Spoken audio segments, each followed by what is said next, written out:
ఇవాళ ఆవ నూనెతో దీపం వెలిగించండి. ఈ ఆవ నూనెతో దీపం వెలిగిస్తే ఈ అశుభ గ్రహ దోషాలంటే అశుభ గ్రహ దోషాలన్నీ విముక్తవుతాయి. ఈ అశుభ గ్రహ దోషాలంటే ఏమిటి?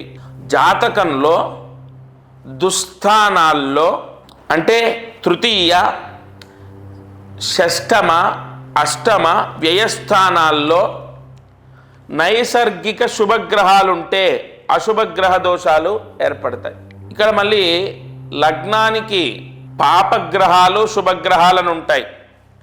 అలా కాదు, ఈ నైసర్గిక పాపత్వం, నైసర్గిక శుభత్వం అనేది ఉంటుంది. ఆ విధంగా మనం క్యాలిక్యులేట్ చేసుకుంటే ఈ అశుభగ్రహ దోషాలని లెక్క వేయవచ్చు.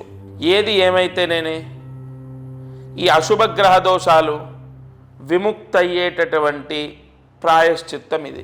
ఈ దీపారాధన ఆవ నూనెతో 3 ఒత్తులు ఒక ఒత్తిగా వేసి దీపాన్ని వెలిగించాలి. వాళ్ళ సూర్యాస్తమయంలోపు ఈ దీపం వెలిగించండి. అశుభ గ్రహ దోషాలన్నీ తొలగిపోతాయి.